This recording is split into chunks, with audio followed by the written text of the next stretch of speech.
आज भाईचारे के इस जहर ने हम सबको खत्म करके रख दिया है। आप यदि सोचते हैं कि अभी तो ये बांग्लादेश में हो रहा है और भारत में ऐसा नहीं होगा, हम सब सुरक्षित हैं, तो ये आप सबका भ्रम है। बांग्लादेश कभी भारत का हिस्सा हुआ करता था।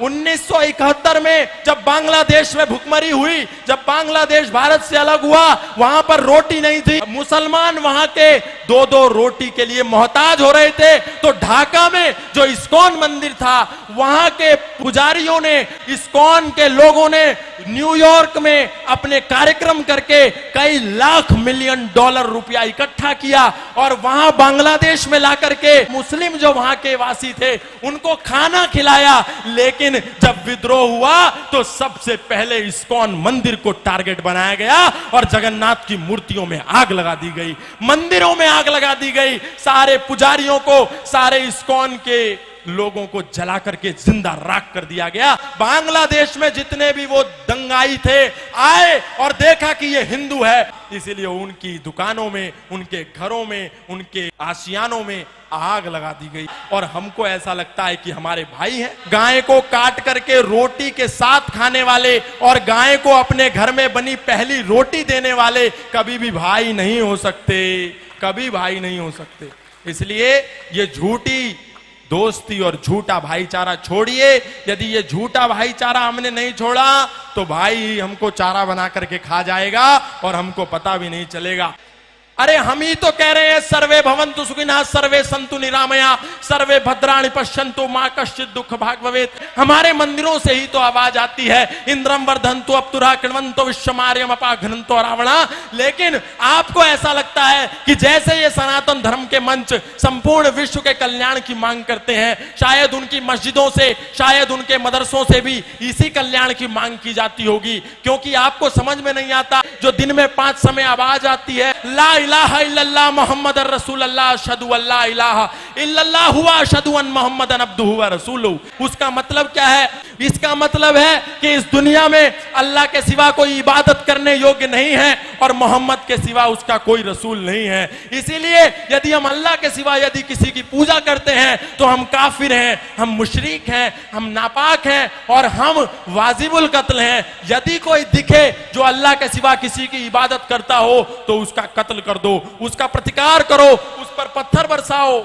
और यही होता है जब मर्यादा पुरुषोत्तम श्री राम की शोभा यात्रा लेकर के हम सड़कों से निकलते हैं तो अचानक से मस्जिदों के ऊपर से पत्थरबारी होने लगती है, ऊपर से कांच की बोतलें फेंक दी जाती हैं।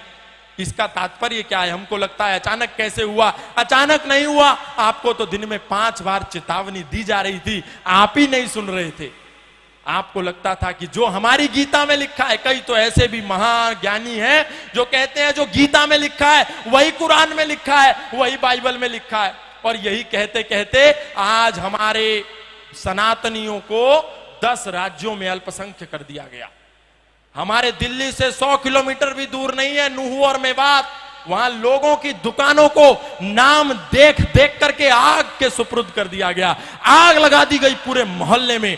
और ये आगजनी जो आज बांग्लादेश में हो रही है, ऐसी आगजनी प्रत्येक दिन भारत के कई राज्यों में होती है, लेकिन हम सो रहे हैं। हम जय जय श्री राम, जय जय श्री राधे, जय जय श्री कृष्णा के नारे लगाते हैं, लेकिन कभी नहीं देखते कि मर्यादा पुरुषोत्तम श्री राम ने एक महिला के सम्मान के लिए 7 समुंदर पार जाकर के दुनिया का सबसे बड़ा सेतु बना करके 50 किलोमीटर का सेतु बांध करके उस अत्याचारी, उस पापी को मारा। मतलब ये हम सीखते नहीं, केवल सिया राम जय राम जय जय राम और कहानी खत्म, बस। हमको इतने में ही शॉर्टकट रास्ते में मोक्ष चाहिए। हम ये नहीं कहते कि हम किसी का प्रतिकार करें, हम ये भी नहीं कहते हम किसी से हिंसक हो जाएं, लेकिन हम ये कहते हैं हम किसी पर अटैक ना करें तो कम से कम अपने पास डिफेंस का साधन रखें। सनातन धर्म कभी भी पहले अटैक के लिए नहीं कहता, लेकिन सनातन धर्म आत्मरक्षा की बात करता है, डिफेंस की बात करता है। अग्रतश्चतुरः वेदा पृष्ठतः सस्रम धनु इदम ब्रह्मम इदम शस्त्रम शापादपि शरादपि शस्त्रेण रक्षति ही राष्ट्र शास्त्र चर्चा प्रवर्तते। विश्वामित्रादि ऋषियों के यज्ञ हवन भी तभी सफल होते हैं जब पहरे पर स्वयं धनुर्धर राम खड़े होते हैं। यदि हमारे पास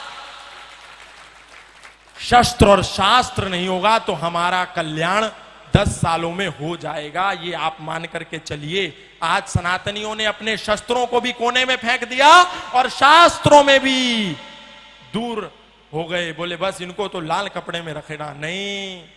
राम वही जो मर्यादाओं की परिभाषा बने रहे, राम वही जो भारत भू की अंतिम आशा बने रहे।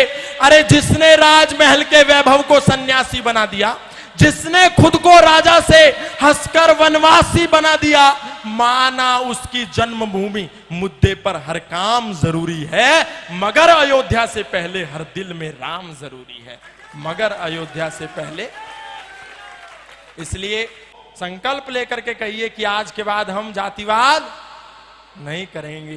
जातिवाद को नहीं छोड़ा तो वही हाल होगा जो बांग्लादेश में हुआ। किसी ने जाकर के नहीं पूछा कि तुम ब्राह्मण हो क्या, तुम जाट हो क्या, तुम गुजर हो क्या, तुम मणिया हो क्या, तुम मारवाड़ी हो क्या, तुम तेली हो क्या, तुम धोबी हो क्या। बांग्लादेश में जितने भी वो दंगाई थे आए और देखा कि ये हिंदू है, फिर वो चाहे जाट था, चाहे गुजर था, चाहे इस्कॉन का था, चाहे आर्यों का था, चाहे राधा स्वामी था, चाहे निरंकारी था, उसने देखा कि ये हिंदू था। इसीलिए उनकी दुकानों में, उनके घरों में, उनके आशियानों में आग लगा दी गई। इसीलिए कुछ दिन के लिए इस जातिवाद के जहर से बाहर निकलिए और एक होकर के सब लोग ओम ध्वज के नीचे आ जाइए। तो एक होकर के ओम ध्वज के नीचे तभी काम बनेगा, क्योंकि वो सब चांद सितारे के नीचे हैं। चाहे बरेलवी हो, चाहे अहमदिया हो, चाहे मोहम्मदी हो, चाहे कुरैशी हो, सब एक हैं, लेकिन हम बटे हुए हैं। ये छोड़िए, हम सब अभी एक हो जावें। बोले भारत माता की, भारत माता की, धर्म की, अधर्म का, प्राणियों में, विश्व का